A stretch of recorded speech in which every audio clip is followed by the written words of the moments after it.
Lovely. Oh, well, that was interesting. YouTube was taking a little while to get going there, but hello. Right. Okay. Let's just do a quick introduction, shall we, for anybody that might be new watching. My name's Lois. I'm a mindset, manifestation, and empowerment coach. And this series is all about the A to Z of manifesting. So I want to go through the whole alphabet, going through all the different phrases, terminologies, keywords, expressions, anything that is associated with manifesting, and hopefully just making it a little bit clearer for you so that you can then become the greatest conscious manifestors that you were born to be. Because as we should all know by now, we manifest everything all day, constantly. We have been doing it since we were little, and most of it is unconscious. But the aim of this channel is to help you be more conscious with it so that you can start to really create the dream life you've always been after. Hello, MJ, you're here. So yes, anybody who's here watching now, give me a hello, give me a thumbs up. So today we're going to be talking the F's of manifesting. A very a very rude one came to mind. Hi Chris, how are you doing? Which is probably going to be a big one to start with if I start with this one. I don't know whether to start with this one or not, or whether to finish with this. I'm going to start with this one. This will just set the tone for the episode, I think. Okay, the first F I want to talk about in regards to manifesting is fuck off. Now, I know this probably isn't going to make any sense, but hear me out. It's quite a key thing to embody when you're manifesting, is being able to say fuck off to a lot of different things. You need to be able to say fuck off to the 3D, fuck off to anybody who tells you that you're delusional and it's never going to work, fuck off to your ego, fuck off to the negative thoughts, fuck off to your habits and your patterns, and generally just fuck off to anything that is going to hinder your conscious manifesting. And it's a really, really good thing to embody if you can.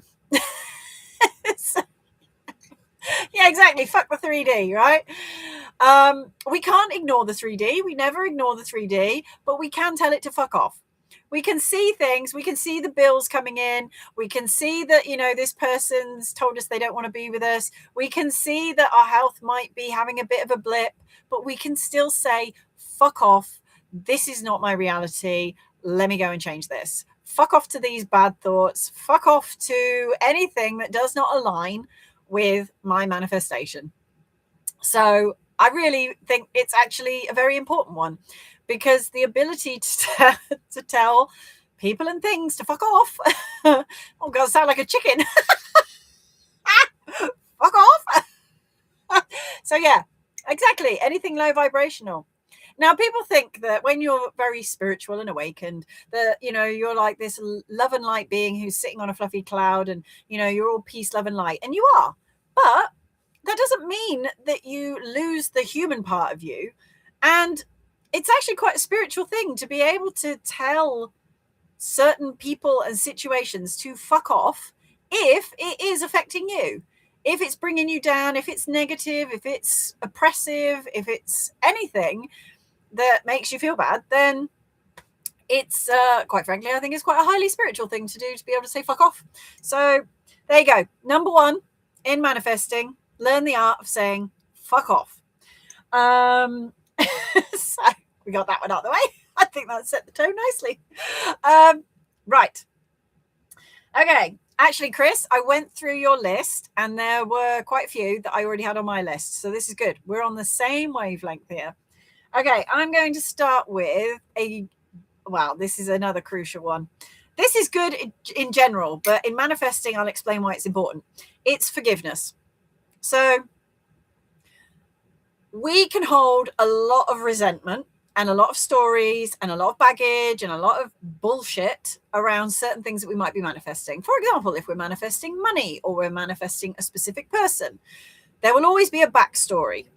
There will always be he did this, she said that, this happened, that happened. There will always be my boss said this, my co-workers are this. There will always be, in the past, this happened, that happened. And you have to just let it go. You have to. And forgiveness doesn't mean you're letting anybody off the hook. It doesn't mean that you are just, accepting that whatever happened was okay.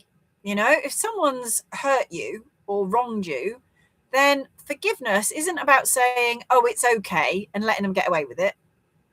Don't worry, karma takes care of that. Forgiveness is for you. It's so that you are not carrying that shit in your body anymore. You're not carrying those beliefs. You're not carrying that mindset. And you're not carrying that energy. You have to let it go. Because if you're trying to say you're trying to manifest an ex back, and you've got history, and you've had arguments, maybe they did something terrible. Maybe they called you a horrible name. Maybe they told you they never want to see you again. Maybe they cheated on you. You have to be able to forgive the past, forgive that person, forgive the situation, forgive family members, forgive your boss, forgive the fact that you made certain choices in the past. You have to forgive the lot. It's got to be a clean slate. And it's not easy. I've struggled with it myself, but it is essential. Because if you are carrying around anything negative, it really does put a weight on you. For example, how can you manifest a loving, beautiful, harmonious relationship with the love of your life, who you may not be in contact with or you may be in separation from?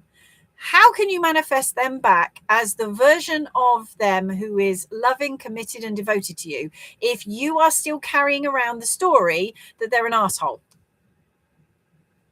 You can't. Just make that make sense. It's just not going to happen. So manifesting a specific person really does require forgiveness. Forgiveness of what they said, forgiveness of what you said, forgiveness of everything. Let it fucking go, because you can't carry that forwards. And this is what causes a lot of problems in relationships, is we take past experiences, past baggage, and we take it into our next relationship. Because a lot of people, when they end a relationship, they don't take the time to let it settle, to let things go, to do the inner work, to understand why things happened a certain way, and to get to know themselves a bit better, and to not carry all of that anger and resentment from one person to the next. And if people did more of that, there wouldn't be so many fucking awful relationships. So, yes, you have to fix yourself before you date. Yeah. I mean, I wouldn't say fix. I mean, this is another F, right? There's this whole thing about you have to fix yourself and you have to heal and all of these things. We're not broken. We don't need fixing in that sense. What we need to do is fix the patterns, behaviors, mindsets that are causing us to go down certain paths. So we're not fixing us.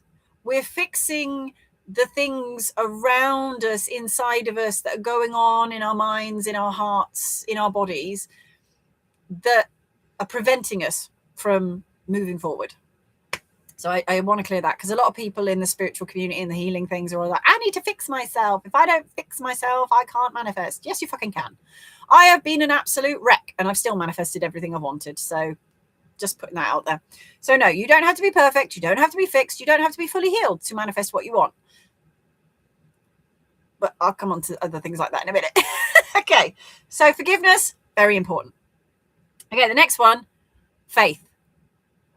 I bet if you say to people like, do you have faith in this? Do you have faith in that? People band it around quite a lot. Like, oh yeah, I've got absolute faith in that person. I've got faith in myself and all of this. Obviously these days, not a lot of people have a lot of faith in anything, but faith is essential. Like, there is a stage you go through in manifesting. So you have the belief, then you have faith in that belief, then you trust in that belief, and then it leads you to knowing. So you believe that you will be rich. You have faith that everything is going to work out. You trust that what you desire is yours, And then you get into the knowing, where you just know it is done. It is guaranteed. It is inevitable. So faith is a very crucial part to take you from believing or desiring, shall we say. You have that desire.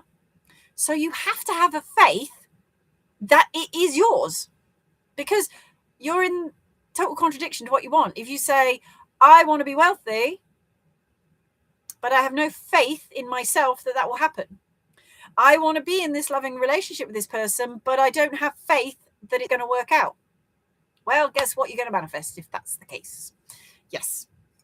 So faith is very important. And if you're going to have faith in anything, you don't have to be religious, but if you're going to have faith in anything, have faith in yourself, because you are the operant power of your reality. You are the God within. You are the divine being that can make all of this happen. Nobody else can manifest for you. Nobody else is going to make this happen. Nobody else is going to, throw it in your lap. So you've got to have faith in something, have faith in yourself, because you are the one in charge. You decide, you choose, and you stick with that. And as we said in the other ones before, consistency, belief, all of it. Faith, ooh, it's such a good one. It's such a good one. And I have faith in so many things. It's very hard to have faith in other people, because again, we're giving over our control to other people. Like, to have faith in someone else is such a powerful thing to say, I have faith in you. I am then giving you trust. I have faith that you will succeed. I have faith that you won't hurt me. I have faith that this is all going to work out.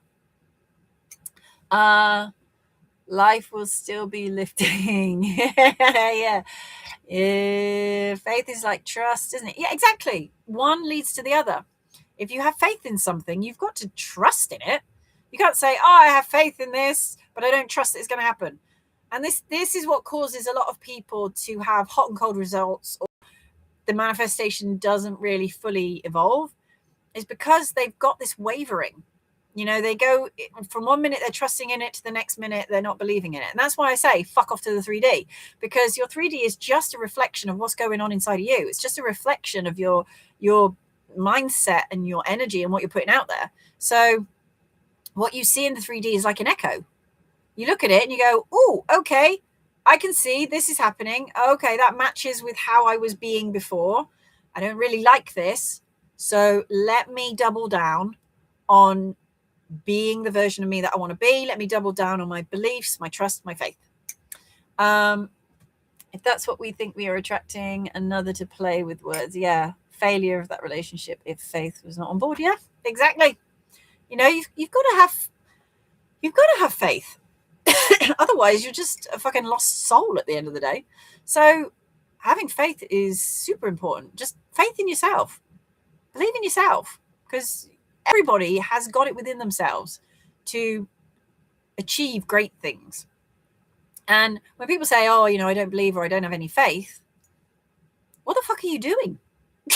Like, are you just going about your day just blindly letting life happen?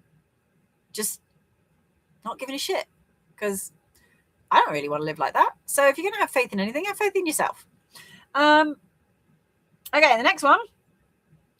This is a good one. It's not one word, it's a phrase. And this is something we've done words before, but this is a phrase in manifesting. Feel it real. And a lot of people get a bit confused by that. They're like, what, feel it real? Because manifesting isn't really about feelings, not in the feelings of, oh, I feel sad, I feel happy, I feel joyful, I feel excited. Those are all good emotions and they do play a part.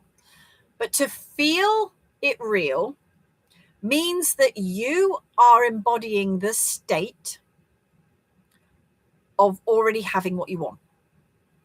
So if you were to imagine yourself if you've booked a holiday and you're imagining yourself on the beach and you're closing your eyes and you're thinking, oh God, I can just picture it now. I'm on the lounger, there's the beach, there's the sea, gorgeous sunshine, it's warm, I've got a cocktail. Oh my God, this is amazing.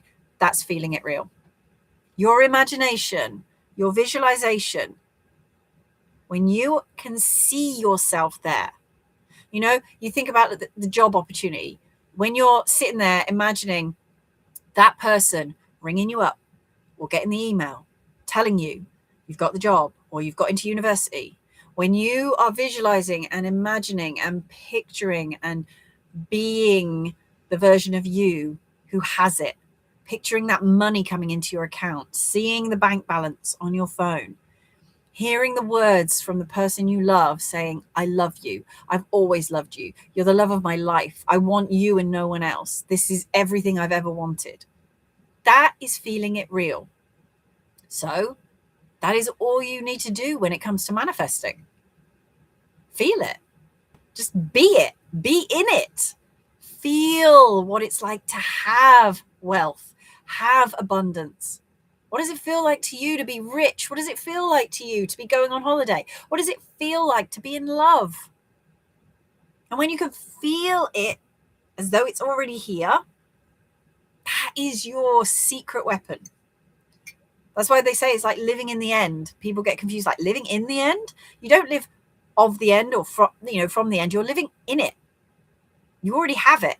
A bit like I said last week about, we don't crave things that we've already got. You don't sit there in your house going, oh my God, I wish I lived in this house that I'm living in. I wish I was driving my car that I'm driving. If you spoke like that about manifesting, it makes sense.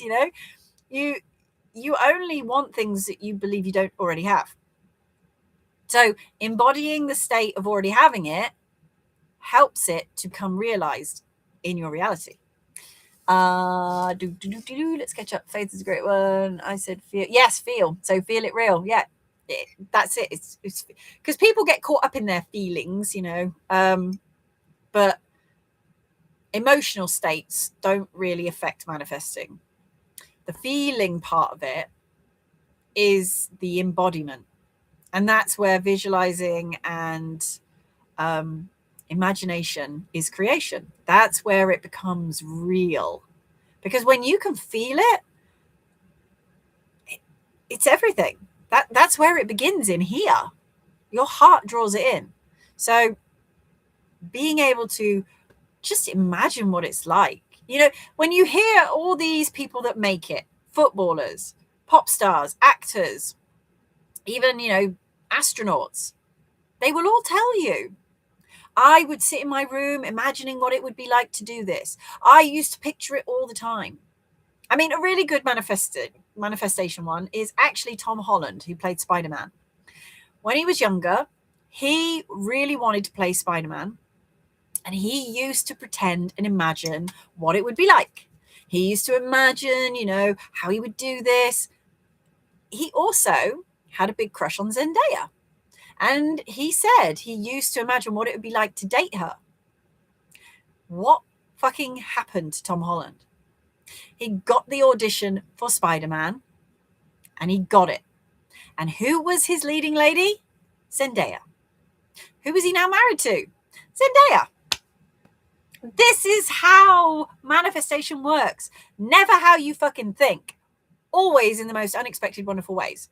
But he had that thought. He had that realization, that visualization. The reason he desired it, the reason he could feel it, is because it already existed. He just had to tap into that version of him who already had it. He believed that it was possible. He felt it. And that's all it is. It's like posting a letter, right? You write the letter, stick it in the post box, and off it goes. You have sent the message to your future self, to source, to God, to the universe, to whatever you want to call it. You've put your order in. Now all you've got to do is be the person who knows that it's done. Like I said about the holiday. Feel as if you're already on holiday. Okay, the next one is focus.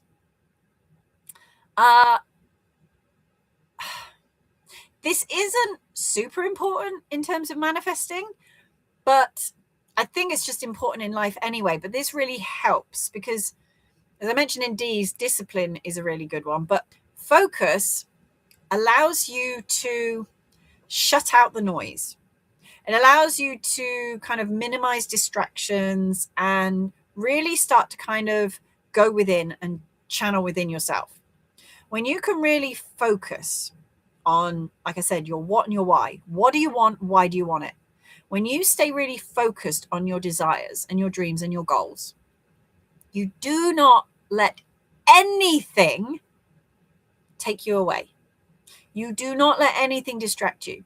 And focus can be simply doing visualizations, imagination. It can be that you meditate.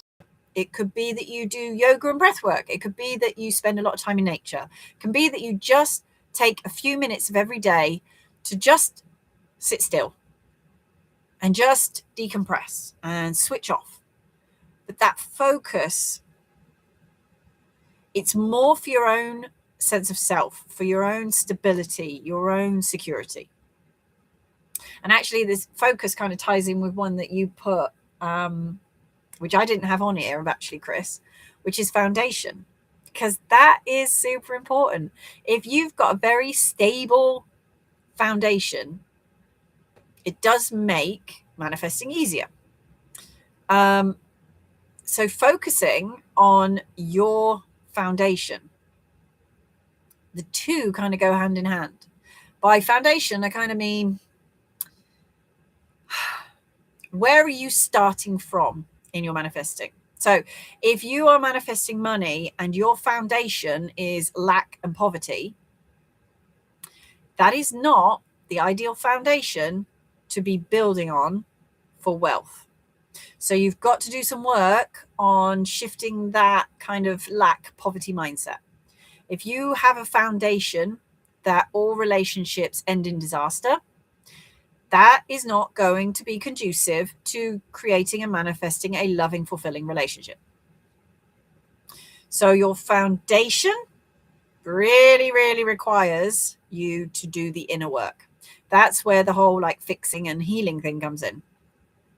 So your foundation is your baseline. Where are you starting manifesting from? Are you starting from, I'm poor, I'll never be rich, love is always hard, I'm unlovable, people always cheat, I'll never get a promotion, I'm no good, I'm not worthy? If that is your foundation, that's what you've got to fix. That's what you've got to say fuck off to. And there is a whole level of process. And this is what I go through when I'm coaching people. I go through all the steps, helping people to eliminate all that old past baggage, the old foundation, so that we can reconstruct a new, healthier, stable, secure foundation where people can start to manifest from a really good base. Because you cannot build a stable home on shaky foundations. If you try to build a house on sand, that shit's gonna start to capsize. You need a good solid foundation. That's why clearing things out from your past, forgiveness, all of that stuff, you've got to wipe the slate clean and come back to a stable foundation. And this is where the focus comes in. So when you're focused on yourself, focus on you. If you're manifesting a specific person, stop focusing on them. I know that's really hard. I've done it before and I still do it.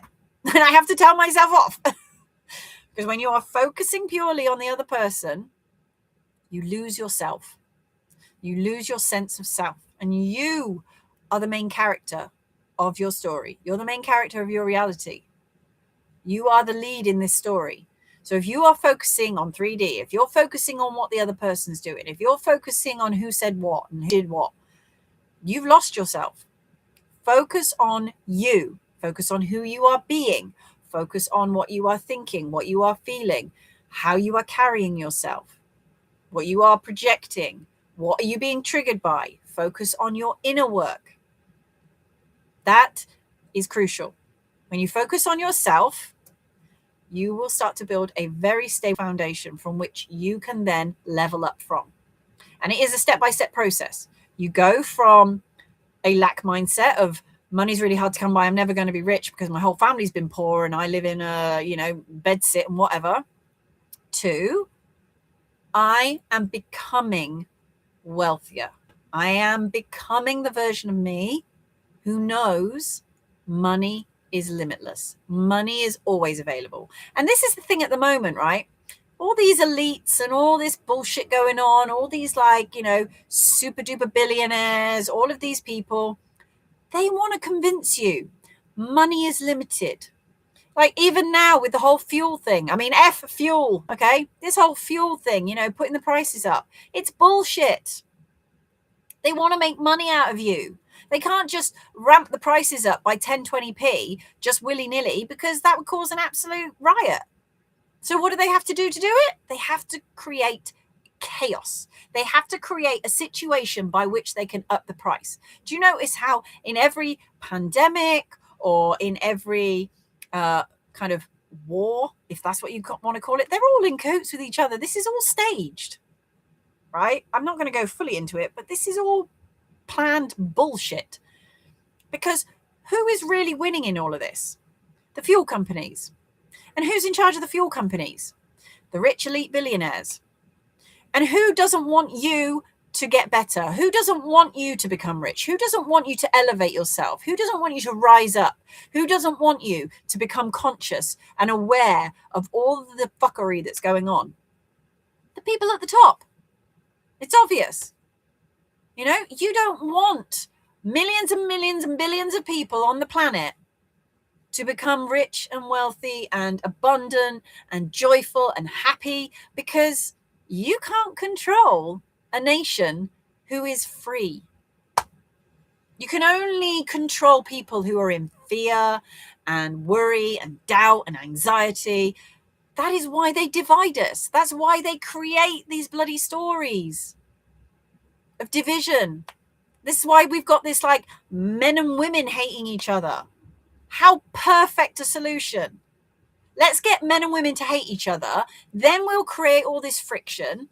And then they won't want to get together. And then we'll have this major divide. And while they're fighting amongst each other, they're not looking at what we're doing over here because we're being corrupt.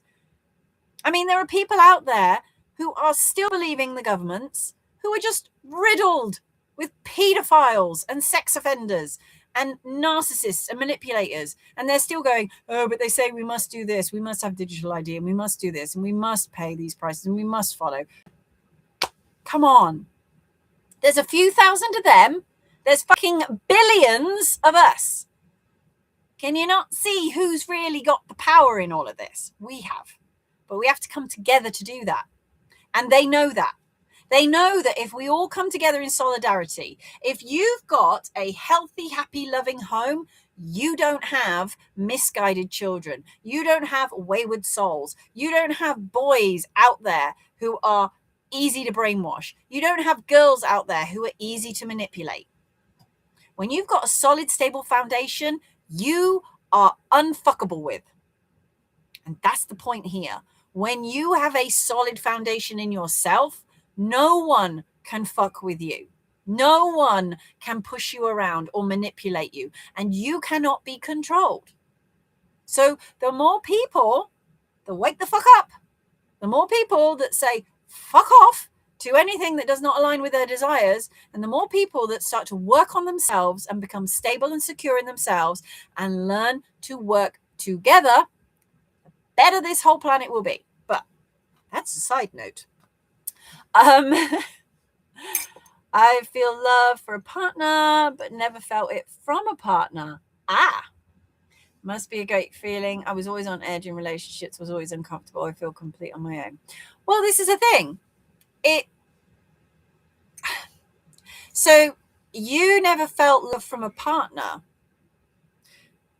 but people show love in different ways. There's a thing about love language. So how do you feel loved? So, for example, if you've got one person who their love language, the way they feel love, is through words of affirmation. So when somebody tells them, I love you, you're wonderful, you're beautiful, they feel love that way.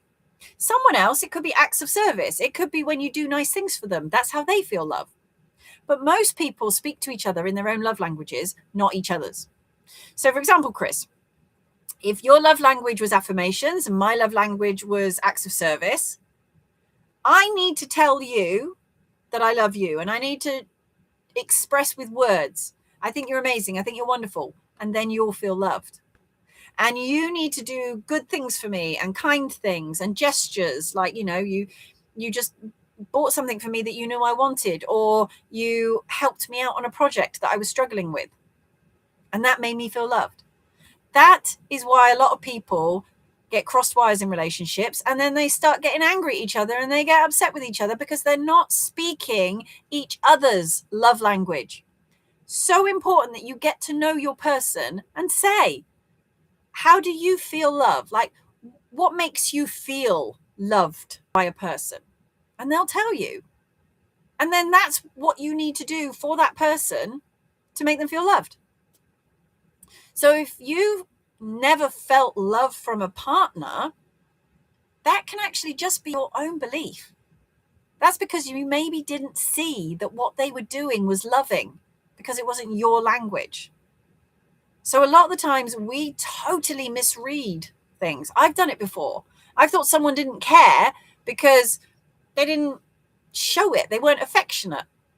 But then I realized, looking back, they were showing me how much they loved me through acts of service, by doing nice things for me, by offering to help me out with things. I just saw that as just a given, because that's the sort of thing you do. You just help people out. But no, that was their love language. That's how they were trying to show me love. And I didn't see it that way. So yeah, we have to get very clear about it's also when you are already self-loving, when you feel love for yourself, it's easier to feel love from others. Sometimes we don't realize that we're actually very resistant to love. We're very closed off. So I would say, you say you feel complete on your own. Brilliant. When you engage with other people and you do meet someone and it starts to kind of come together, first thing you want to ask them, how do you express love? And how do you feel loved from another person?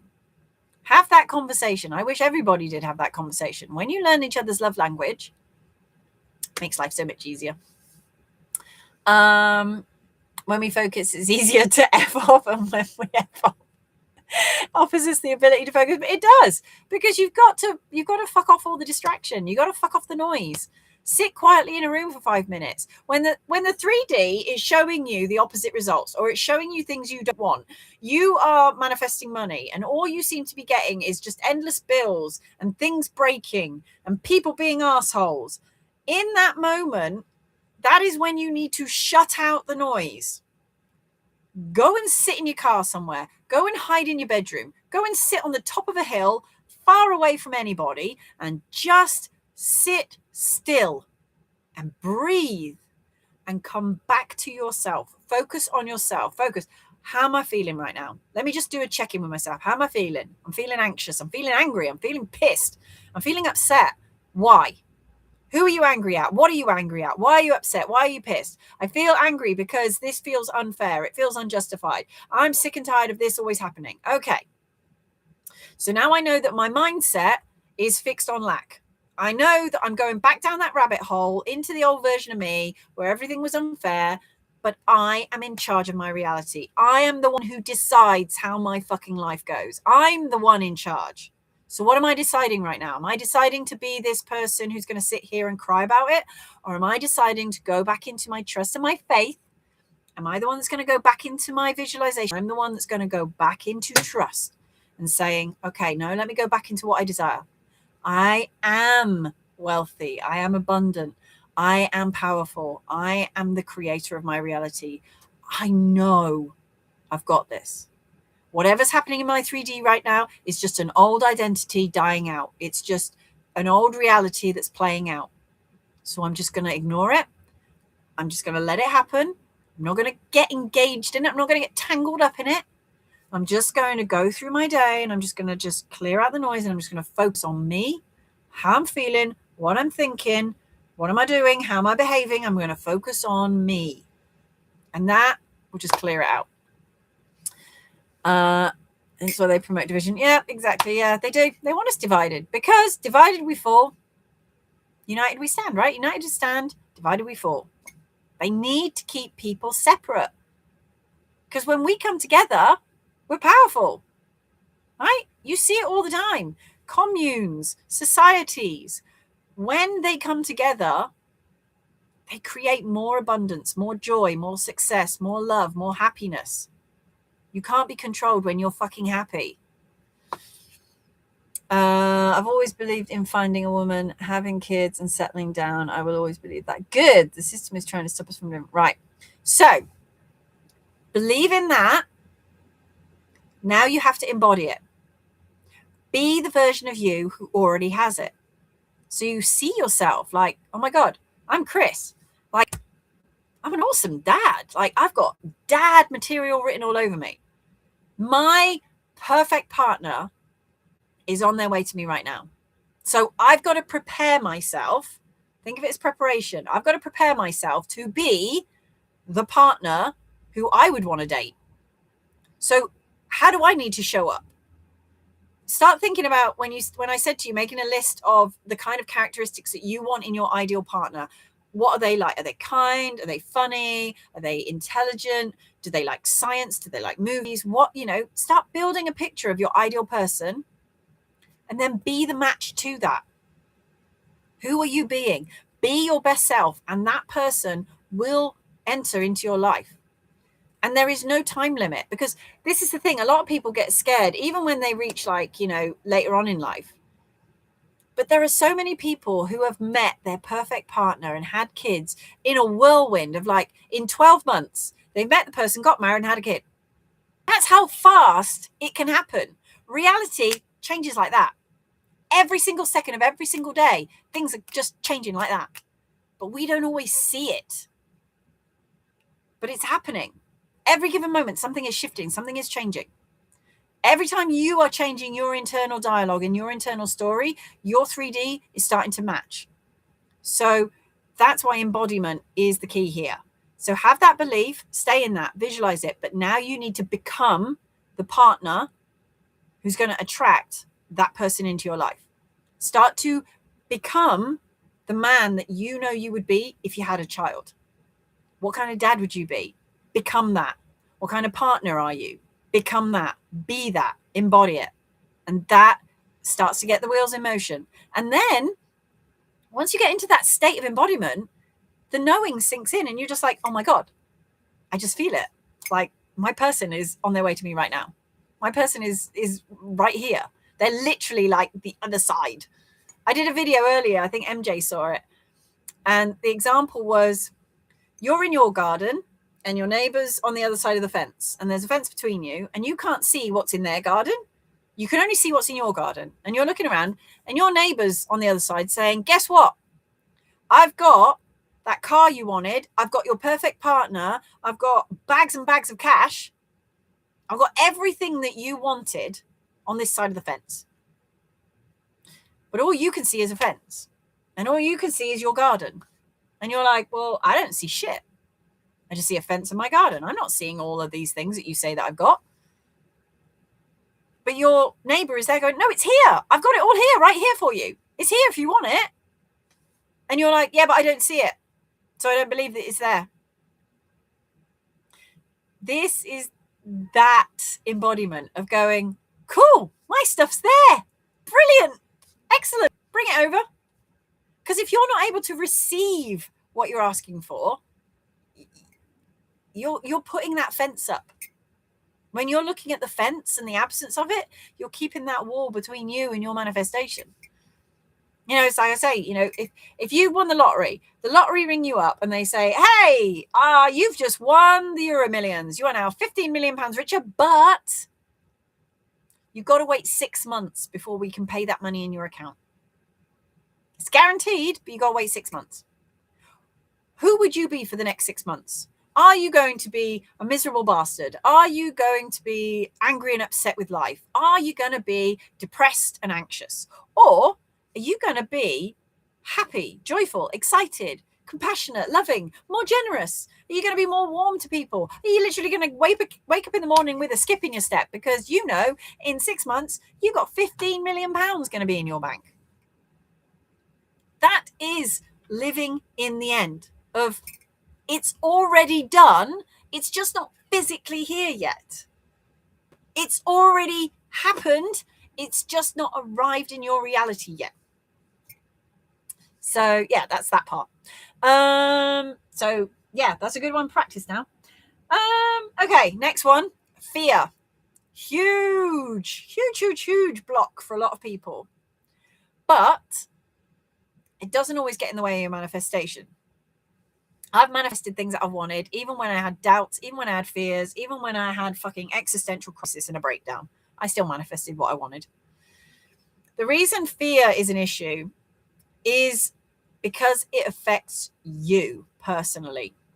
When you are in fear of not getting what you want, you are manifesting not getting what you want. When you're in fear of the very thing that you desire, you are pushing it away. And this is what I say about building the capacity to receive what you want. If you want love, but you're afraid of getting hurt and getting cheated on, you are manifesting more of what you don't want. When you are desiring money or a car or a house, but you are so afraid that it's not going to happen, you are manifesting it not happening. Because the fear is such a powerful, but it's a very toxic energy. It's designed to keep us safe so that we don't go and jump in the water where there's sharks, so that we don't go and jump off a fucking cliff. It's our survival instinct. Fear is important. Keeps us alive. It stops us from doing stupid shit that would normally kill us. So we don't stick our finger in a plug socket, so that we don't put our head in a lion's mouth. We don't do stupid shit that would kill us. That's what fear is designed for. However, when you have fear of things that you desire, you are going to manifest more of the things you don't want.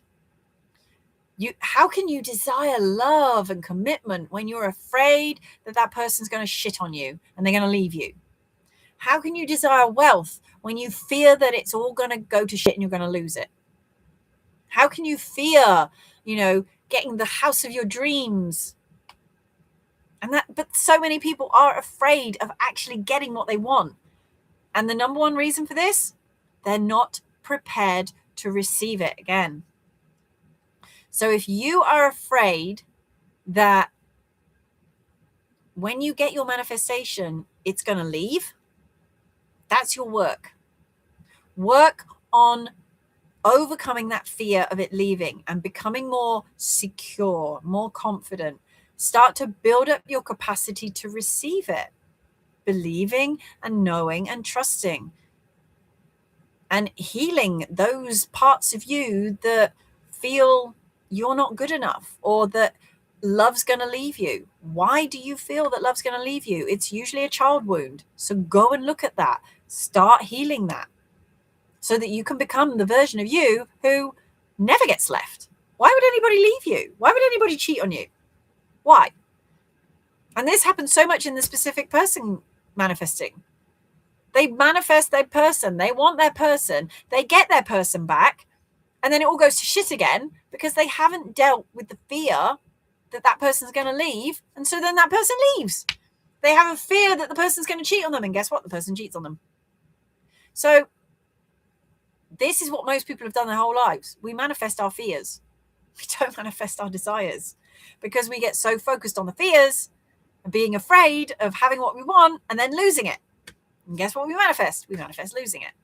So fear, while it's great, and it was brilliant back in the cavemen days to stop us from eating dangerous berries, because Dave over there, he ate a berry and he died. So we learned, don't do what Dave did. That's how cavemen and women evolved, They learned, put your hand in a fire, fucking burns. Don't want to do that anymore. But so many people in life are sticking their hand in the fire and then blaming the fire for getting burnt, rather than going, ooh, Maybe I shouldn't keep sticking my hand in the fire and then I won't get burned. And this relates to, again, people putting themselves in situations and circumstances, or, getting into relationships with people that they know are not right for them, because they are functioning from their wounds and not from their healed, secure state. Because someone who totally loves and values and knows and trusts themselves and believes in themselves is not going to want to date a person who is low vibrational and narcissistic and manipulative and derogatory and cheats and lies and, has really deplorable characteristics. They're just not going to be attracted to that. But somebody who's needy and insecure and wounded and scared and fearful, they're going to listen to the bullshit that someone will love bomb them with, and they're going to fall for it. So we have to take accountability in that sense. So if you keep getting burnt by things, stop putting your fucking hands in the fire and blaming the fire. Okay? Simple. If shit keeps happening and you're repeating cycles and repeating patterns and the same shit keeps happening over and over again, common denominator is you. You are perpetuating the cycles and the patterns. So stop putting your hand in the fire. Stop engaging with those patterns and those behaviors, and start looking inwards and going, why do I keep repeating these cycles? Why do I keep choosing that person? Why do I keep going down that path? Why do I keep losing money? Why do I keep going into these crappy jobs? Accountability is a huge thing, but fear will keep you stuck. Fear will stop you from elevating, and fear is false evidence appearing real. It's a lie. Your brain is trying to keep you safe. That's why it's telling you, ooh, maybe you shouldn't do this, because last time you did that, you got hurt. Last time you dated someone like that, they left you. Last time you applied for a job, you didn't get it, so maybe you should just stay where you are. Last time you took a risk, you failed. So don't take any more risks. So there's no growth in comfort zones. I can imagine it. I would feel complete. Yes. How do you eliminate fear? Because I have it bad. I feel the whole world against me. Okay. Again, like I say, eliminating fear. Fear is just your nervous system response. It is what you have built up in your body, probably from childhood. Something has happened in your childhood where you have not felt safe. You have felt unstable, insecure, and your existence depended on something that wasn't providing you stability and safety and security. Something happened that totally rocked you and implanted a thought in your mind that you are not safe and this is not stable, and if you do this is going to happen. So you create more experiences to affirm why you should be afraid. It's a really weird, self-perpetuating, manifested cycle. So if you, for example, believe that every boss you've ever had was an asshole, most of the time you're going to look back and go, do you know what? I believe that all bosses are just ignorant assholes. And then you say to yourself, in every job I've had, they've all been an ignorant asshole. Were they all ignorant assholes, or was that just your perception? Because two people can meet somebody and have two very different experiences. So how can you have two very different perceptions of a person? That person was the same person to both of you. You just saw it differently based on your own internal dialogue, your perceptions, your wounds, all of those things. So what I would say, to eliminate fear, you need to have an opposite experience. And this means you got to get out your comfort zone. So figure out what it is and take one thing at a time. Don't try and do all of it. But when you heal one thing, you'll heal the rest. Take one thing that you are afraid of right now. Whether it's making a change in your life, whether it's doing something you've never done, whether it's, changing a belief system or doing something physically. And then do it anyway. It can be a little small step, right? Like, for example, so I was really afraid to start my floristry business years ago. I was really afraid to step into it. And then I had this really bad mental health breakdown. And at that point, I couldn't have given a fuck about anything. I quite frankly just wanted to die. But in that moment, I felt like I had nothing to lose. And so the fear of missing out, the fear of never knowing was greater than the fear of doing it. So all I did was I just did one thing every day that got me a little bit closer to my dream.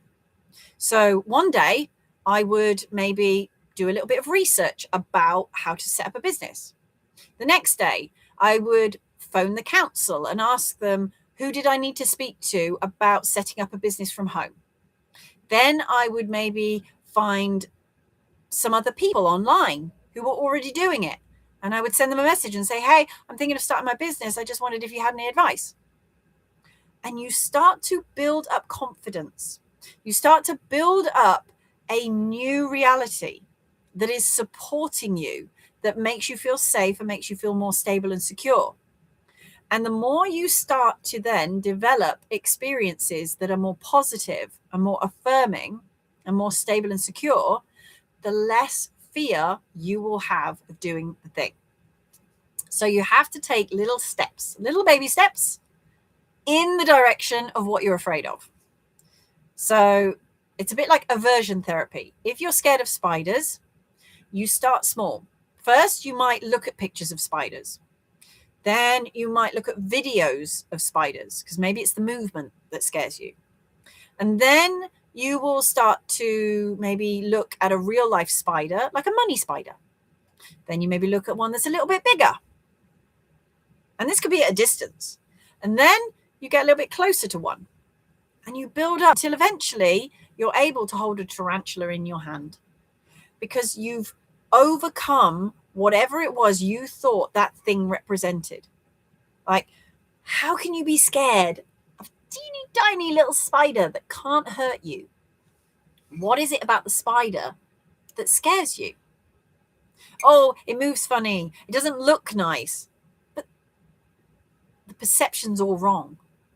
There's you, this big giant human who can go and squash that fucking spider. You are this powerful giant, and this tiny little spider's just living its life. But you've created this little thing to be this massive monster who can somehow eat your face off. Why? Because you've either heard something or experienced something that has planted that belief in you. So, if you want to eliminate your fear, start doing things that create the opposite result.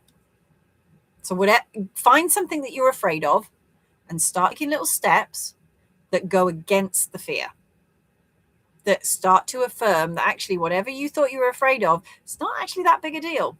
You've got to take it down a notch. Take down whatever it is that you're afraid of. Start minimizing it. Bring it in perspective. And it becomes less invasive. Because most of the time what we do is we inflate something to be bigger than it is. And it's really not that bad. So that's what I would suggest. Okay, the next one, flow. I've only got a couple more, by the way. So flow, the flow state. Now this is easier. This is easier for feminines than it is for masculines. Because the masculines usually reside very much in ego. Feminines, very much, we're more the spiritual fluid base. But to be in flow state means that you're just allowing. Now, that doesn't mean you just accept whatever bullshit comes your way. You are just allowing things to unfold. You don't mess with the middle. You don't fuck around with anything that's going on. You do your visualizing. You're embodying the state. You're going with things. You're taking the aligned actions. You're doing what is right. But you're allowing things to unfold naturally. Because things will unfold better when you don't try and force and manipulate and mess around with them. So, for example, applying for a job. You've got your ideas set on the type of job you want, or you want to work for a specific company. So You're taking the aligned action of reaching out to certain people, sending off your CV, doing the job applications and things like that. You're doing your visualizing techniques. You're imagining yourself being there. And little by little, you will start to see little breadcrumbs from the universe, little synchronicities, little signs, you know. Maybe you apply for a job, but you don't get it. That's because something else is more aligned for you. Don't fight it. Don't fight and force it. And I've given the example before. I went for a job and I was adamant I was going to get that job, and it was for a dental receptionist, and I didn't get it. I didn't cry about it. I went away that day and I went, but this doesn't make sense. I knew I was going to get the job. I just knew I was going to work in that practice. I still know somehow I'm going to be working in that practice. 2 days later, I get a phone call. Hey, you applied for the receptionist job. You know, we couldn't offer you that one, but we wondered, did you want to be a dental nurse? Fuck yeah, I did. And ever since I was at school, I always said I wanted to be a nurse. I actually wanted to work in A&E, but next best thing. So I got 2 manifestations in one. One, I ended up working at the dental practice that I knew I was going to end up working at. And 2, I ended up getting my qualification and becoming a nurse. So I never predicted how that was going to unfold, but I didn't fuck about with it. I didn't force it. I didn't have a tantrum. I didn't get all upset over it. It happened. You know, just like I say, look at relationships where you go, well, that one didn't pan out. Imagine if you were still dating that person that you dated in college or university or school now. Imagine all the people that you wouldn't have experienced since. You know, you have to let life unfold. You've got to be in that flow state of not holding on. You don't get rigid. You don't grip onto things for dear fucking life out of fear that you're going to lose it. Let it unfold. It's like the butterfly. When you crush that butterfly, you just crush the life out of it. Let it flow. Be more like the river, you know. Whenever life gets stressful, I just tell myself, I'm in my canoe. I got my cocktail in my hand and I'm just fucking flowing with life. I'm just flowing. I go where it takes me. I might have a fixed idea of, well, in order to get this, I've got to do A, B, C, and D in that order. And then life gives you D, F, J, and Z. And you're like, fucking hell, I did not see that one coming.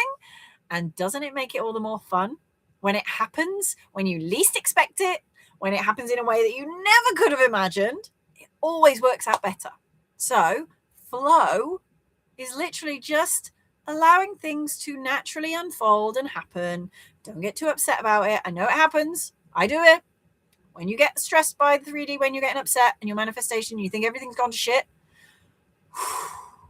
just breathe and just say, fuck off. This is not my reality. I'm going to go back, focus on me, and just chill. Oh, hey, Tom. Yay, you made it. I'm glad you're watching. Good. You'll get onto that, Chris. Well done. It is. It's all in your head. It's all just a perception. So get to the root cause of why it's there. What do I want to manifest now? Well,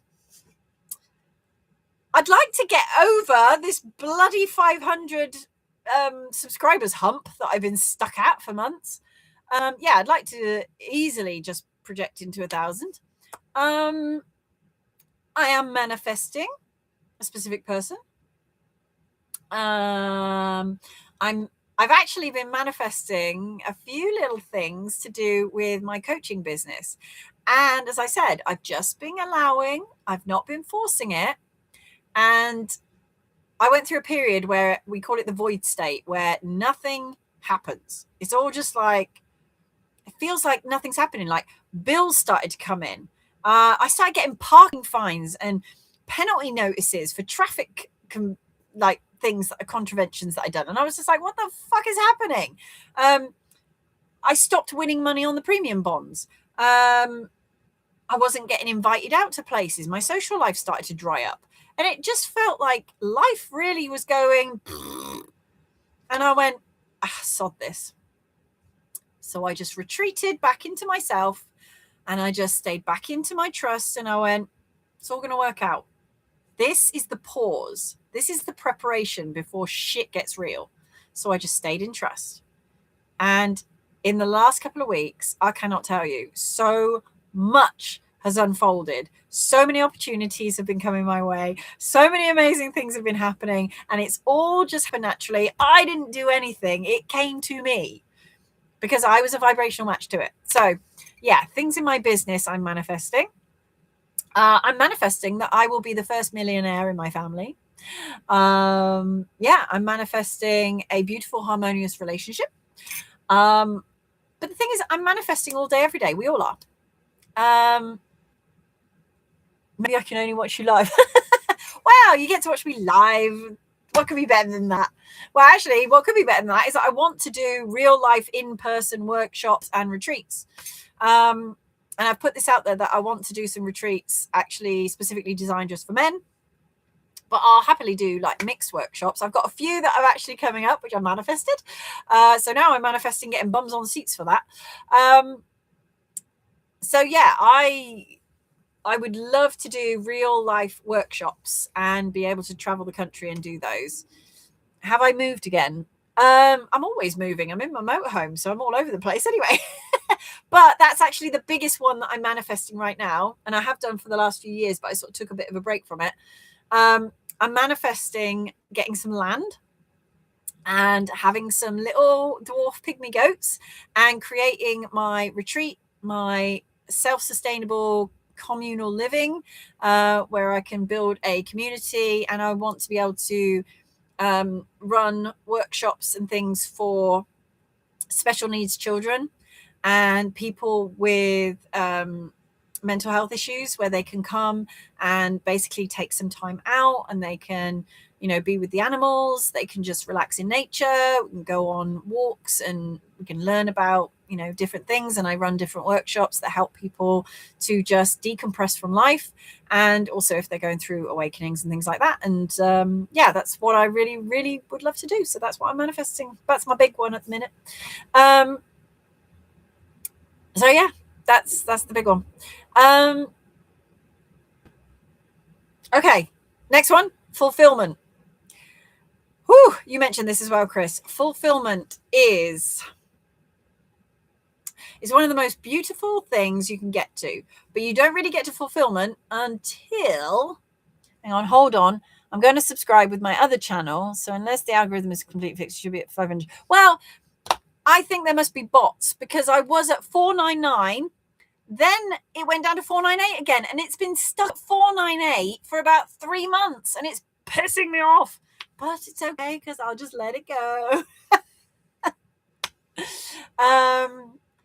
Oh, don't hope it happens for me, Chris. It's guaranteed. It's done, right?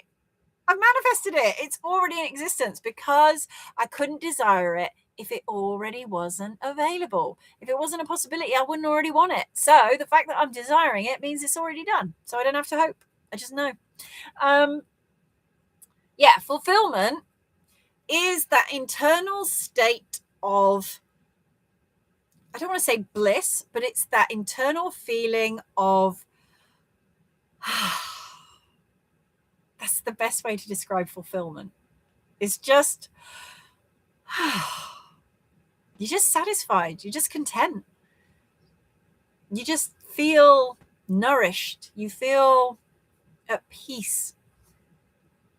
Fulfillment doesn't have to be from anything specific. It doesn't have to come from even getting your desire. Fulfillment can come from just the thought of your desire. Fulfillment can be just the fact that you've desired something. You can feel fulfilled all day, every day, at any given bloody moment. You just have to decide it and embody it. And when you're imagining your desires, when you're thinking about them, when you're staying in that trust and you're in that nice, loving, high vibe energy and you're just enjoying life, you can be fulfilled. And you can have the shittest day on the planet. And still, at the end of the day, you can just lie in your bed before you go to sleep and just do a little bit of gratitude. And when you get into gratitude, that's where the fulfillment comes in. When you realize what you have and you stop focusing on what you don't have, how can you not be fulfilled? You're like, I have this body. It keeps me alive. I have air in my lungs. I get to wake up each day if I'm lucky. What a blessing. I have good friends. I have family. I have a loving partner, or I have a really great dog, or, my cat adores me, or, my legs are fully functional. I've got all my limbs. I've got all my faculties. I have a car. I have a roof over my head. I've got money in the bank.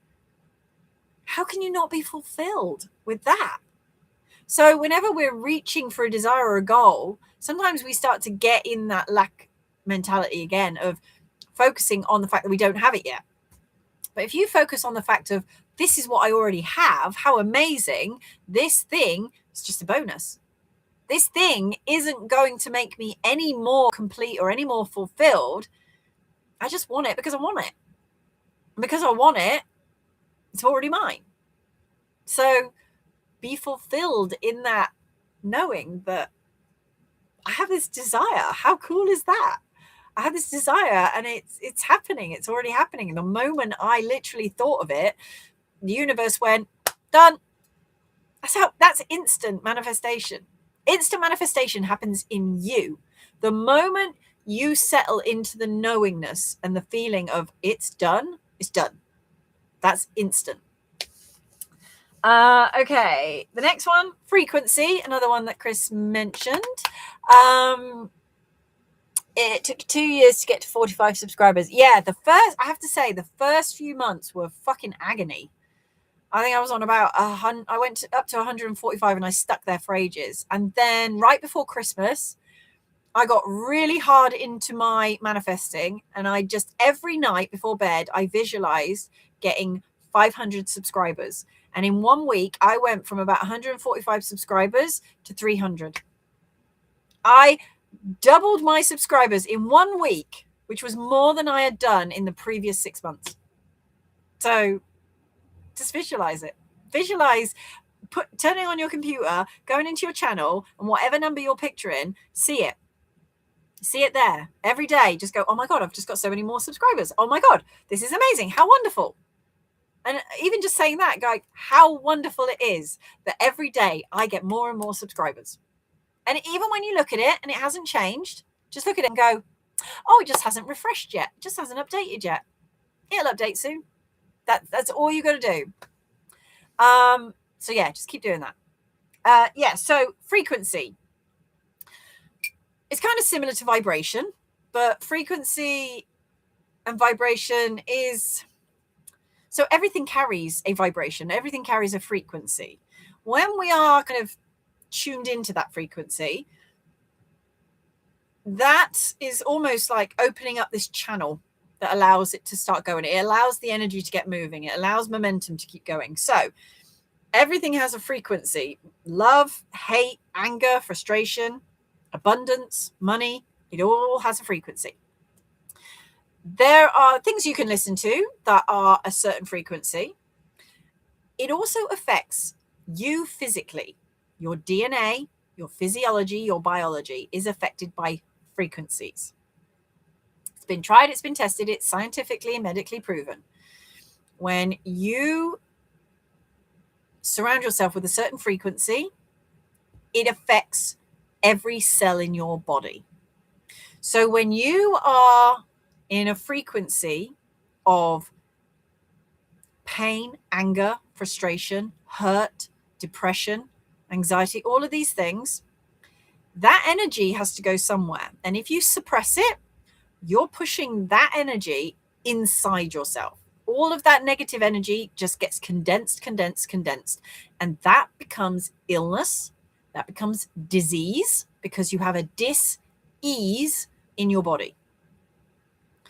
So frequency actually helps to shift everything in your body. That's why they've said hugging, those chemicals that you produce, the oxytocin, cortisol, they all have good and bad effects on our body when it gets too high, when it gets too low.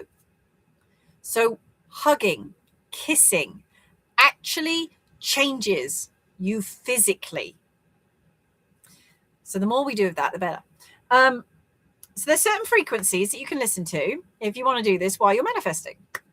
So they all come in hertz. So there's the 888 hertz, which is your abundance frequency.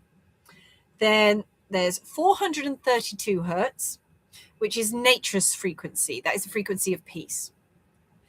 528 hertz is the love frequency. It's also for DNA repair. So if you have an illness or a disease, or if there's something going on, listening to that frequency can actually help rebuild your DNA. 639 is the harmony, and it is a relationship. 396 is to do with feelings of shame and guilt. So it helps to release that. Then you have 777 hertz, which is to do with spiritual alignment, and it helps to unlock and open up your pineal gland. And then there's 963 hertz, which is the God state. There's another one, which is the 369 hertz, and this ties in with Tesla.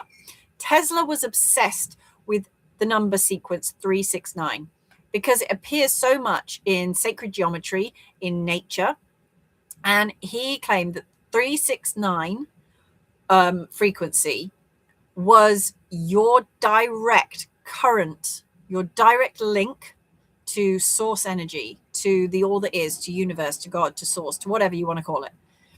369 hertz is the complete aligned frequency. So I would urge you to go and look into the 369 frequency and Tesla. Now, I listen to some of these frequencies. There is a very important thing that has happened in society that people probably aren't aware of. The music industry. They, you know who they are, the people on top, the people in power, changed the frequency of music. It was set, I believe, at 432 hertz, and they lowered it. They changed the frequency, and what that did is it created a disharmony in the physicality of us. It actually affects your brainwaves. This is why, if you look at music, look back at the music of like the 40s and 50s and 60s, it was all very like light and kind of fluffy, wasn't it? The tone, the bass frequency of music, I think they established in the early to mid 90s, it was changed. So music has become this baseline frequency that actually dysregulates us. It dysregulates the nervous system. It dysregulates our mental brainwaves. If you look into it, it's all there. So this also plays into a part with things like the 5G towers, your mobile phones, anything that emits an electromagnetic frequency is destabilizing us, both genetically, DNA, and mentally in our brainwaves. So the less we expose ourselves to these kind of detrimental frequencies, these electromagnetic frequencies, the better. They've also now expressed how electric cars like Tesla are incredibly damaging to our biology and our physiology because of the electromagnetic waves that are being pumped out. You are essentially in a metal box of a frequency that disrupts your genetic makeup, your DNA, your physiology. Every cell in your body is being affected by those electromagnetic waves that are getting pumped into you. So do not be surprised if in 5-10 years' time, you find that there is a correlation between everybody that owned a Tesla car and everybody that has had some serious disease or illness. People are starting to notice it already, but there's not enough studies to prove it yet. You're reading books now, The Power of Now. Yes, Eckhart Tolle, The Power of Now, and a few other spiritual stuff. It's good. It's good. I would also look up, so Abraham Hicks is a good one, but Wayne Dyer, amazing guy. I could listen to him for hours. I mean, he's dead, but when he was alive, his work is really, really good. He has such a beautiful energy. It's really, really soft, really warm. I once listened to the entire audiobook of Michael Singer. I can't remember which one it was. I think it was his first book. And after I listened to that, it took me about 4 hours. I then had an out-of-body experience, and I spent the next 4 hours outside of my body. I'm not even joking. It was weird as fuck. I literally could see myself. And I was walking through the supermarket. I couldn't feel my body. I felt weightless. I couldn't feel anything. I was picking things up, but I couldn't physically feel it. I knew I was watching. I was seeing my hand pick things up, but I couldn't feel it. I remember being at the checkout and looking at this woman and thinking, I know her.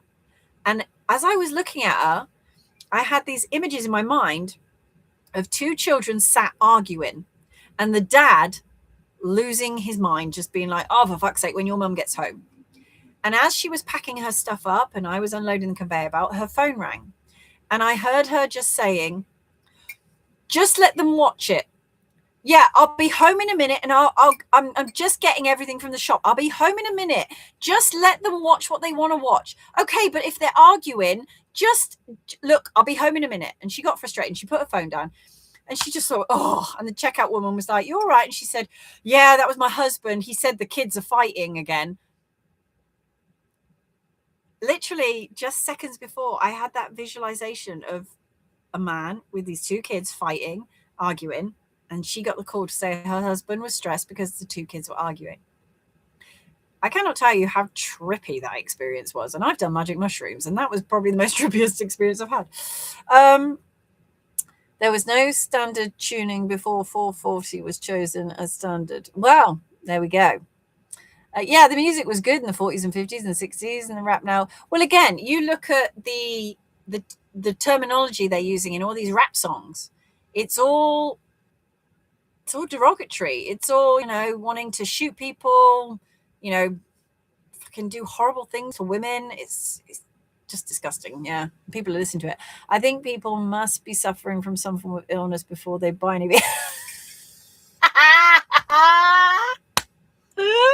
Love it. Yeah, I know. But this is how brainwashing works, right? Everybody was sold this belief that electric cars were the way forward. And remember the fiasco when they brought out electric vehicles before they even had the infrastructure to charge vehicles. So people were breaking down every fucking few miles because the batteries couldn't get them more than 30 miles away. So nobody could leave their house. They could get to and from work, and that was about it. But they never had anywhere that they could charge up.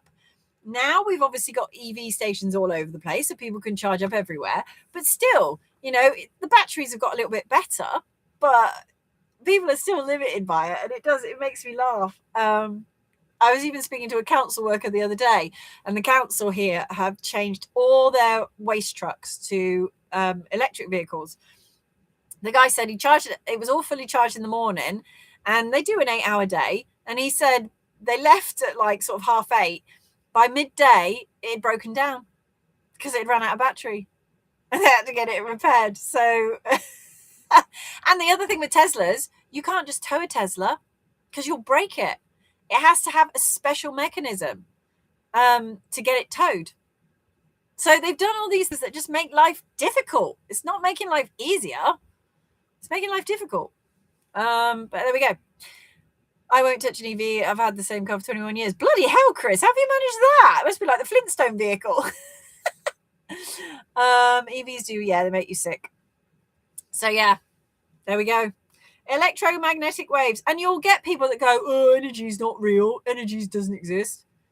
What the fuck do you think an EV vehicle is? What do you think the sun is? Everything is vibration. Everything is energy. Us. Everything.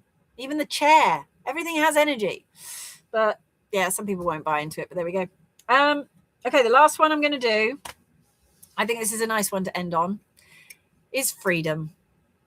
The freedom to choose what you want, the freedom to desire, the freedom to imagine, the freedom to create, the freedom to just be your authentic self, the freedom to not give a fuck, the freedom to just be. I think freedom is the one thing that I think most people all say they want to feel free. The next one I would probably say is inner peace.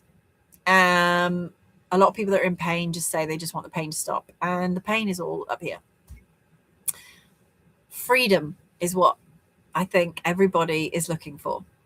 Freedom from oppression, freedom from pain, freedom from hurt, freedom from poverty, freedom from stress. Everybody just wants to be free. And yet what they don't realize is they are. The only prison that they are in is the one that they create. And I didn't quite get my head around this for a while, but it's true. We create the prisons that we live in through our beliefs and through our mindsets and through the world that we think exists. And yeah, okay, there are certain things we can't do, you know. We can't just go out willy-nilly and rob a bank and things like that. Okay, it's fine. You know, there are rules.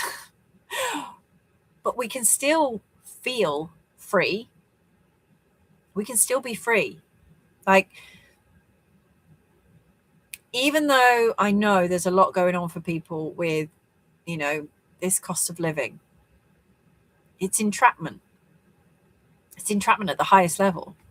If you can convince an entire nation, an entire population that they are trapped, that they are stuck, that they have no way out other than your way, that's a dictatorship. That's essentially what we're living in now, is that there are a small minority of people who say, if you trust me, if you do what I say, and if you do everything that we want you to do, if you let us control you, you'll have a better life. Because the idea of freedom to a lot of people means different things, but essentially we just don't want to be controlled. We don't want to be reliant. We don't want to be codependent. We want to be independent. We want to be self-sufficient. We want to be able to pick and choose where we go, who we speak to, how we do business, when we get up, when we work. You know, the 40-hour week was not by accident. It was planned, because if you have people working so hard that they are exhausted, they are going to lose their inspired ideas. They are going to be so depleted of their energy that they are not going to have the capacity to think beyond, you know, their 9 to 5 or whatever. Yeah, rap is the lowest degradation of what could be termed as music. But it's funny because I remember that some rap music, like, okay, I know like Public Enemy and stuff like that, and NWA back in the 80s, they had a lot of like gang violent stuff. But when you think about things like, I mean, Kool and the Gang used to do a little bit of rap, and oh god, who's the one that did the song Word Up? There were some rap songs that were actually pretty good, and they were okay, and they were quite happy and joyful. Oh, I'm gonna have to plug my laptop in. Bear with me 2 seconds. Turn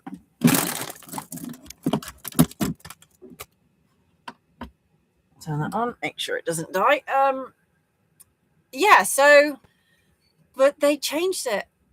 They had to, because it self-perpetuates fear. If you've got a whole group of people who they know are going to sell millions of records to loads of impressionable young people, and you're selling a lifestyle of, yeah, I got hoes, you know, doing this, that, and the other, and I'm living on a yacht, and I'm doing all this, and I'm having all this money, and, you know, I'm a gangster, and everybody's scared of me. It's like, I don't know if you watched the Netflix documentary with Louis Theroux, Inside the Manosphere. I watched it the other night, and it actually made me cry. I cried a lot. I got really upset, and I nearly did a video on Instagram about it. And I went, no, I'm just going to go to sleep. And then I woke up the next day, and I'm so glad I did, because the backlash that these people got was just priceless. And what was most heartwarming is the amount of people that were flooding social media to say this kind of behavior, it's got to go. They do not abide by it. And in fact, today I got called a retard by some fucking meathead because I said that. He said, oh, women always want something out of men. You know, they'll never choose someone who hasn't got money and all the rest of it and cars and that. And loads of us women were saying no. And I said, no, what women want is safety and stability. And he's like, that costs money, you retard. No, it doesn't. I was talking about emotional intelligence, something that he clearly lacked. And it was all coming from his own wounding. When you see these men that are very driven by superficiality, by money, by women, by success, by fame, by having big muscles, it's because they're very fragile inside. They are very wounded. And the majority of these men, when you dug deep, is they had absent fathers. They didn't have any decent role models growing up. And they are self-perpetuating this cycle with all these young men who, again, don't have clear male role models. They don't have secure male role models that they can rely on. These guys are calling people like Andrew Tate and Justin Waller heroes and idols because they're being fed a bullshit lie that these men care about them because they've got no one else in their life to say that they care about them. And however, each of these men have also got very strong women in their lives, very strong mothers, and they all wouldn't lip up to their mums because their mums would kick their ass. And luckily, I think Marlon Gaines, his partner actually dumped him after the Netflix special. But this is why I say to women, accountability. If you don't, this is what's that phrase? Don't hate the player, hate the game. So if you're playing the game, that's on you. When you stop playing the game, there's nobody there to play with. The game stops. That's how you end the game. You stop fucking participating. You say, this is my ball and I'm going home. Fuck you. Because when they've got no one else to play with, the game stops. That's the only way we stop this. That's why so many women now are not dating and they're not entertaining men. Not because they hate men. We don't hate men. We love men. We want men to level up. We want men to meet us where we are. We want them to be the best fucking versions of themselves. And the majority are. But you've got this small section of society of these men who are misogynistic and degrading and basically weak. Even though they say they're alpha, they're not. They're weak. But they're clever because they know how to manipulate, because they were manipulated themselves. They're all just very fragile egos. So, yeah, as I said in my meditation that I got months back last year, the tables have turned. And holy fuckamoly, have they turned. So, yeah. Tate is toxic, yeah. Cameo, that was it. Cameo did Word Up. But they were seriously accomplished musicians. Well, yeah, exactly. I know. They were. But, yeah. Oh, God, that cod piece that he wore. Jesus Christ, that was an outfit and a half, wasn't it? The 80s has a lot to answer for when it comes to fashion. But one thing you can say about the 80s, music was the best. The hair and the fashion might have left a bit to be desired, but the music was epic. Everything from rap to pop to, I don't know, we didn't really have indie as much, did we? Probably a little bit grungy. Rock. Oh my God, rock music was the best in the 80s. Poodle Perms. Oh my God, we had so many great musicians in the 80s. It was amazing. 80s was the best time for music, I think. And again, it was really the last time that we had a decent frequency of music.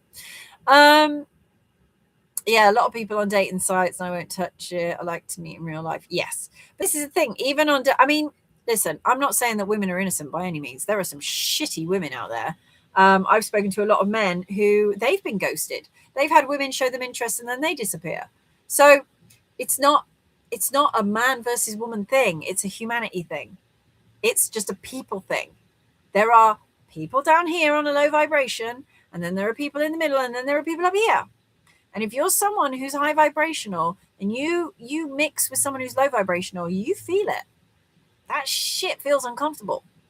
This is why when you raise your standards, when you build yourself up and you engage with someone who you would class as pretty low vibrational, someone quite derogatory, someone who's mean, narcissistic, maybe a little bit, manipulative, when they come across someone like us, who's awakened, aware, who's very secure, who knows themselves, and can't be manipulated, freaks them the fuck out. I've been blocked by people like that. I have been, like, the guy today called me a retard.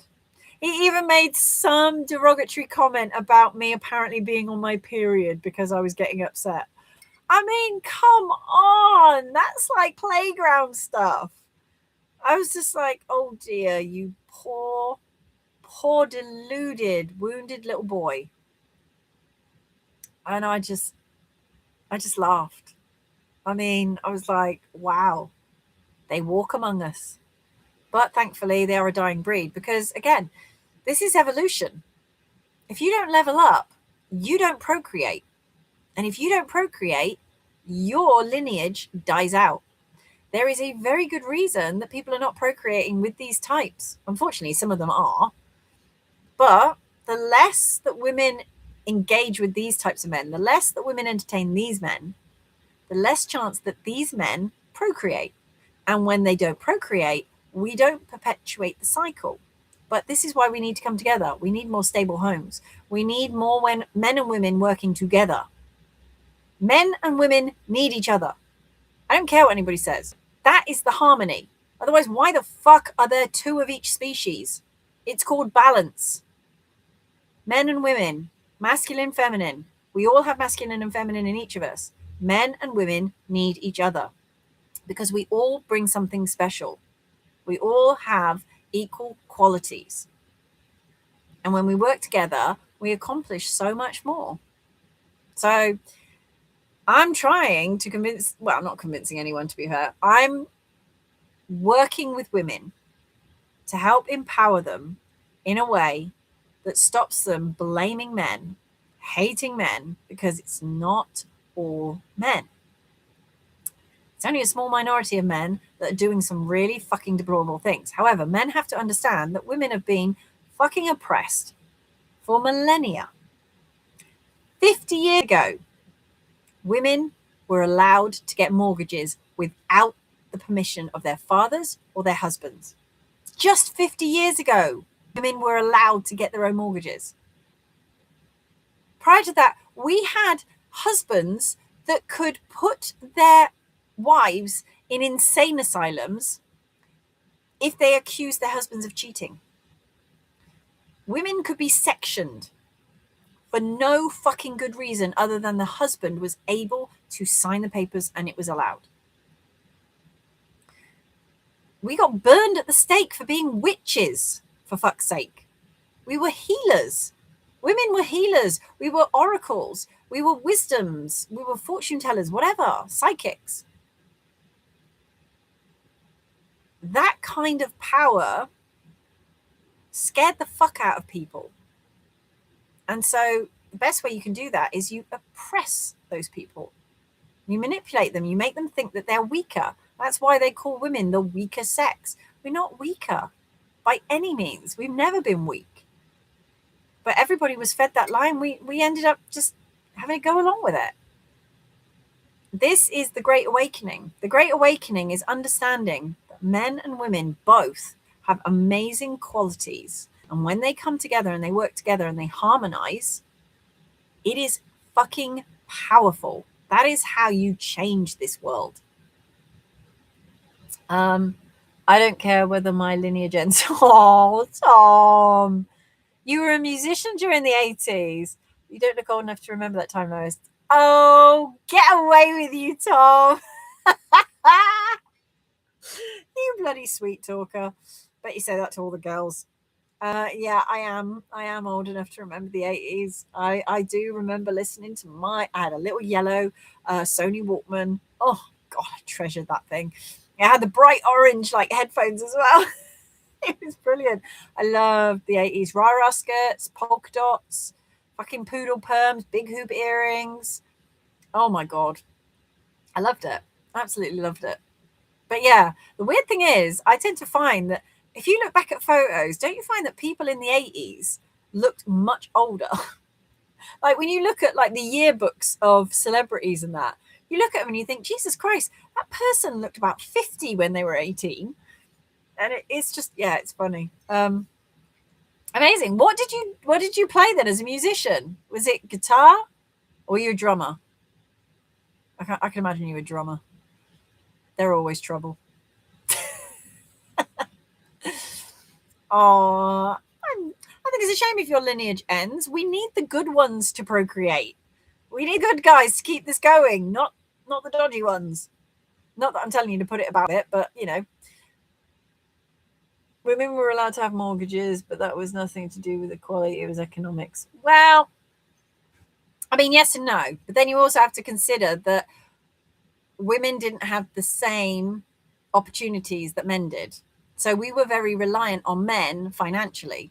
That's why most marriages stayed together, not because they loved each other, but because if a man and woman separated, it was very hard for the woman economically, financially, to be stable. She couldn't fend for herself, basically, because there were also a lot of things that she couldn't do that men could. So, yeah, there is that. And actually, you speak to a lot of old people, and they do generally say, oh, I stayed with my partner because, I couldn't leave. And that's what's allowing a lot of people, I think, to separate in the last sort of 20 years, because women have had that opportunity that they can earn their own money, they can buy their own home, and they can do those things. So they realize they didn't have to stay in a shitty relationship. And that goes both ways for men. Men don't have to stay in relationships either. But I think a lot of people, again, it's comfort, isn't it? It's the familiarity. Nobody wants to get back on the dating scene. It's like, oh, I'd rather just put up with this for the next 50 years because, don't fancy going back out there and being single. But actually, it's not that bad. It's all right. I quite enjoy it. And this is the longest I've been single my entire life. I have had a boyfriend since I was 10 years old. I've rarely been single for more than a couple of weeks, maybe a couple of months maximum. But since I got divorced, I've been single now since August 2022. That's quite scary, actually, when you think about it. I've been single for like 4 years. It's kind of mad. That's quite mad when you think about it. Oh, God. Yeah. Yeah. The dalliances I've had never really actually came to much. So there you go. But I will say, each person I interacted with, every person I dated, they taught me something valuable. So I have great gratitude for everybody I interacted with. I said you were a drummer. How did I know that? See, I knew that, Tom. But you've been a guitar player since 69. There you go. I said guitar and drums, didn't I? I knew you were a drummer. I knew you were trouble. Drummers are always the liability. Hopefully you were not the Keith Moon type of drummer. You've been single 6 years. Yeah, it's funny. It flies by, doesn't it? I can't believe that's the first time I've actually recollected how long I've been single. Wow. I mean, I was officially divorced. When did the divorce come through? Last June? Yeah, I think the divorce came through last June or August. But yeah, God, it's mad, isn't it? But I have to say, it's been one of the best parts of my awakening journey, is really getting to know myself, healing all my shit, and becoming the absolute best version of me. I can honestly say I've always loved myself. I've always liked myself. I've not always been happy.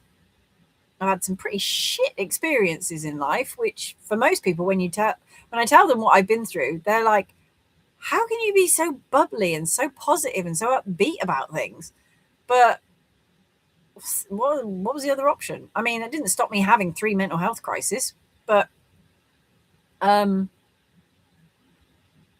yeah, I'm the happiest I've ever been.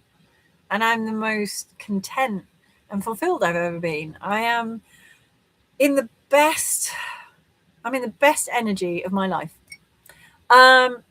Did the COVID malarkey end your marriage? No. Well, no.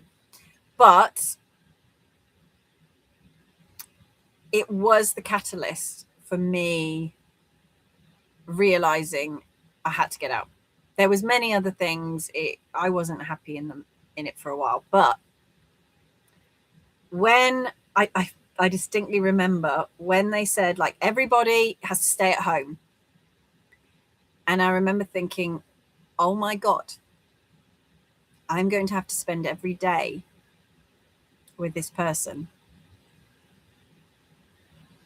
I can't do it. That was the moment I knew I had to get out.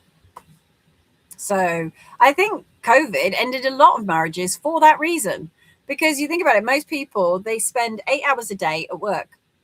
And then maybe they have other things that they do where they go out with friends of an evening, or they have hobbies or sports. So actually, most people probably only spend, I would say, maybe a couple of hours a day with each other. And they fall into a routine. It just becomes habit. They just get used to each other.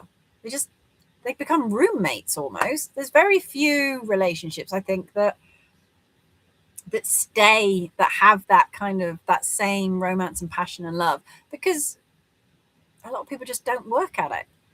And I was no innocent party in the marriage. I think because of the troubles I'd had, because of a lot of past issues and a lot of things came up, but also I think the dynamic between me and my ex just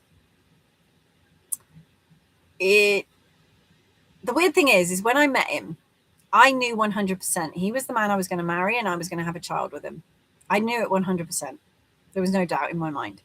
But also, when I was 14, me and my friends were talking about getting married and like how many kids you'd have. And out of the blue, I don't know where it came from, but I felt it so real. I said, I'm going to get married, but when I turn 40, I'm going to get divorced and get a toy boy. And they all laughed because this was just the sort of thing that I would have done. But I was like, no, I'm not joking. That's what I'm going to do. I was a couple of years late, but that's kind of what happened. After I got divorced, I've only ever attracted younger men. And I think I dated one person who was the same age as my ex. But yeah, all the people I've dated since and all the people that have kind of shown me interest have all been younger. And it actually works for me. I didn't realize I was a MILF, apparently, but there we go. So yeah, it kind of happened. I got divorced and then fell in love with a younger person who I'm not with at the moment, unfortunately, but maybe that'll change. Anyway, yeah, COVID was the final nail in the coffin of my relationship. She thought it was real, and I said it was bollocks. It was the great awakening for a lot of people to suddenly just look at their person and go, ugh, no, what the fuck? But I think that's a good thing. I think it's a good thing because I think me and Chris sort of spoke about this in a previous episode, that it's worse being with the wrong person than it is being with no one. You know, being single is better than being with the wrong person. Yeah, that shit will mess you up. So yeah, bloody hell, her face must have been a picture. Oh my God. But it's good because you're also freeing it up for someone else. Like my ex has got a new partner. He seems happy. She seems lovely. And I'm so happy for them. And she's really nice to my son. And that's all I care about. You know, I never wanted anything bad for him. I wanted him to move on and be happy. That's all I've wanted for any of my exes. And I'm quite fortunate, I would say. I'm actually on good terms with all of my exes. I don't speak to them all on a regular basis. I'm friends with some of them on Facebook. Occasionally I catch up with a few of them, but I always leave my relationships amicable. Even ones that I've got into a fight with, after a while, you know, it works itself out. But I don't believe in, you know, revenge and animosity and things like that. There are some people I know that are just like, oh, when I dump someone, I never want to speak to them again. I get it. You know, you don't want to be best mates with the person, but you want to at least end on good terms where, you know, if you bump into them in the street, you're like, hey, how's it going? Yeah, that's just me. Anyway, that has come to the end of my Fs. This has been the longest freaking video, longest live I've ever done. Normally I try and keep it within an hour, but this went on. This went on a long time. So I do apologize. I'm going to try and keep it within an hour next time. So anybody that's been watching this, thanks for staying with me. I really appreciate it. And anybody that's watching this on catch up, just fast forward anything you don't want to know, because this chit chat bit you're probably not interested in. But as long as you just skip through the Fs, it's fine.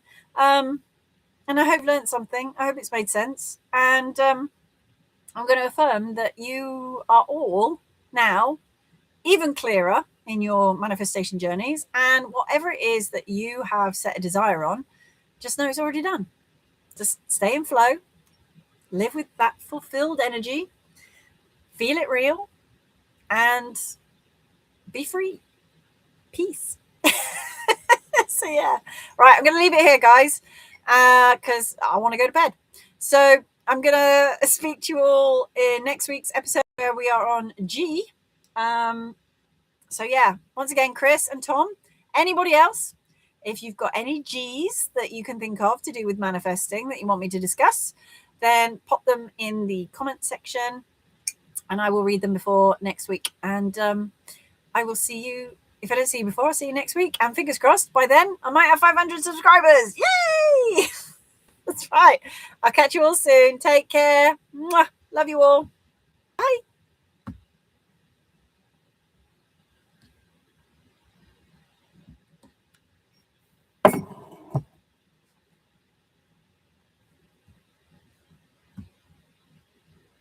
Oh, it won't let me bloody end now.